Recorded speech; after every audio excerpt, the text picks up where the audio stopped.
warahmatullahi wabarakatuh. Yang terhormat Ibu Teresia Pinaka Ratnaningapsari, Sarjana Sastra Magister Pendidikan, selaku dosen mata kuliah retorika yang saya hormati dan saya banggakan, serta teman-teman sekalian yang saya cintai.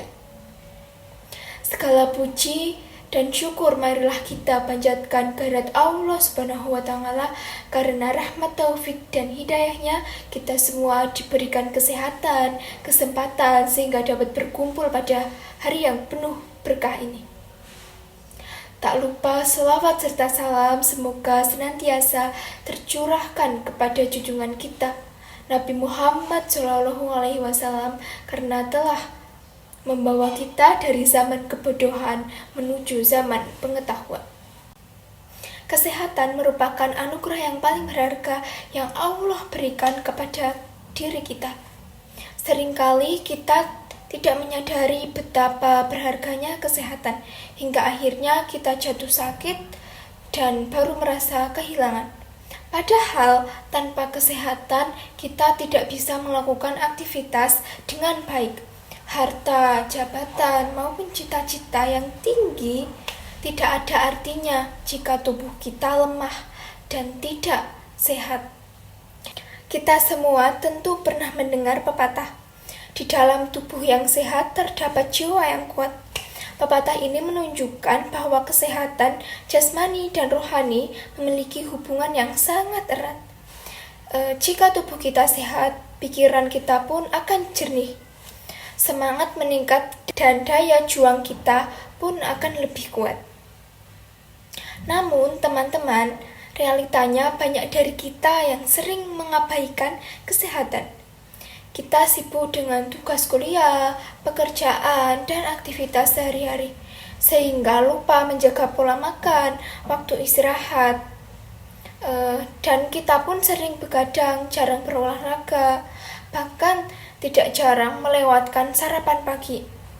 Hal-hal kecil seperti itu terlihat sepele, tetapi justru menjadi awal kemunculan berbagai penyakit.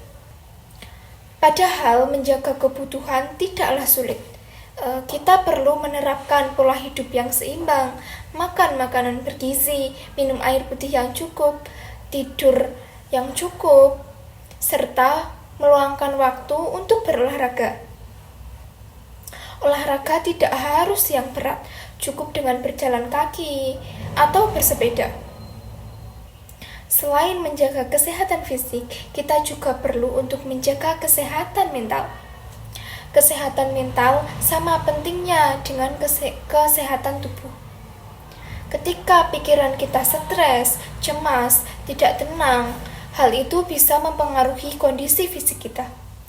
Oleh karena itu, kita perlu menjaga keseimbangan antara istirahat, belajar, beribadah, dan bersosialisasi.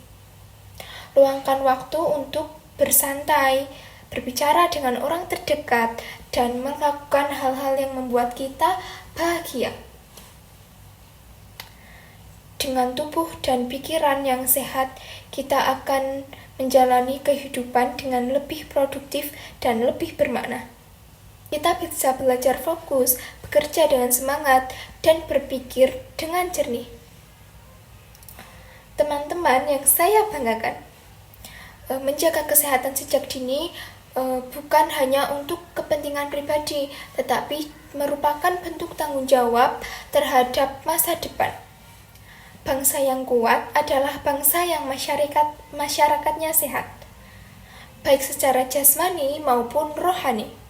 Jika generasi mudanya lemah dan tidak peduli terhadap kesehatan, maka bagaimana mungkin bangsa kita bisa maju dan bersaing dengan negara lain? Maka dari itu, marilah kita mulai peduli terhadap kesehatan, mulai dari diri kita sendiri, menjadikan pola hidup sehat sebagai gaya hidup, bukan hanya sekedar kebiasaan sementara. Mulailah dari hal-hal yang kecil seperti minum air putih, mengurangi makanan cepat saji, dan rajin bergerak. Meskipun sedikit, karena perubahan besar selalu dimulai dari hal-hal yang kecil yang konsisten.